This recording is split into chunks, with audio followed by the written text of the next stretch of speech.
اہلیہ کی بات ہی اس پر. تو حضور نے فرمایا کہ عورتوں میں یہ عجیب و غریب بات ہے کہ ان کی دین انکمپلیٹ، ان کی عقل انکمپلیٹ، اور ایسا گر اور جادو ان کے پاس کہ بڑے سے بڑا عقل مند ہو، چٹکی بجائے اور اس کی عقل غائب.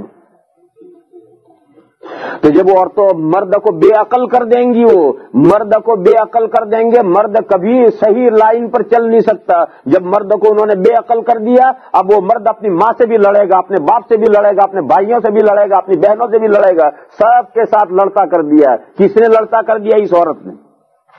اس عورت نے اپنے شوہر کو سب کے ساتھ لڑتا کر دیا. باپ کے ساتھ لڑتا کر دیا، باپ کے حقوق ضائع. ماں کے ساتھ لڑتا کر دیا، ماں کے حقوق ضائع. بھائیوں اور بہنوں کے ساتھ لڑتا کر دیا، صلہ رحمی ختم. یہ سارے گناہ کس نے کروائے؟ یہ بیگم صاحبہ نے.